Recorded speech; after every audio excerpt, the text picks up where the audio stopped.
Thank you so much for watching our video. Please do not forget to like, comment, share and subscribe to Reality of Islam. ROI کی speeches کو subscribe کر کے bell icon پر ضرور click کریں. جزاک اللہ. بسم اللہ الرحمن الرحیم. السلام علیکم ورحمۃ اللہ. ہمنا نام اور دانیہ کے کیا معنی ہیں؟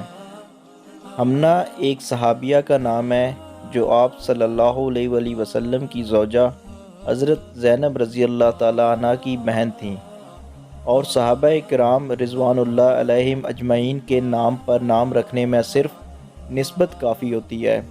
اس کے اگر معنی معلوم نہیں بھی ہیں، لیکن اگر وہ صرف صحابہ یا صحابیہ کے نام ہے اس میں رکھنے میں کوئی قباحت نہیں ہے، بلکہ وہ زیادہ افضل ہے. اس لیے اس کا معنی جاننے کی ضرورت نہیں، حمنہ نام رکھا جا سکتا ہے.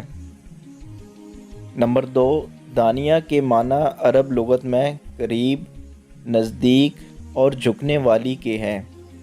صحابیہ کا نام رکھنا زیادہ افضل ہے، اور دانیہ نام رکھنے میں بھی کوئی قباحت نہیں ہے، لیکن صحابہ کے نام میں زیادہ فائدہ ہے. اس لیے ہمیں چاہیے کہ ہم اپنے بچوں کے نام صحابہ اور صحابیات کے ناموں پر رکھیں.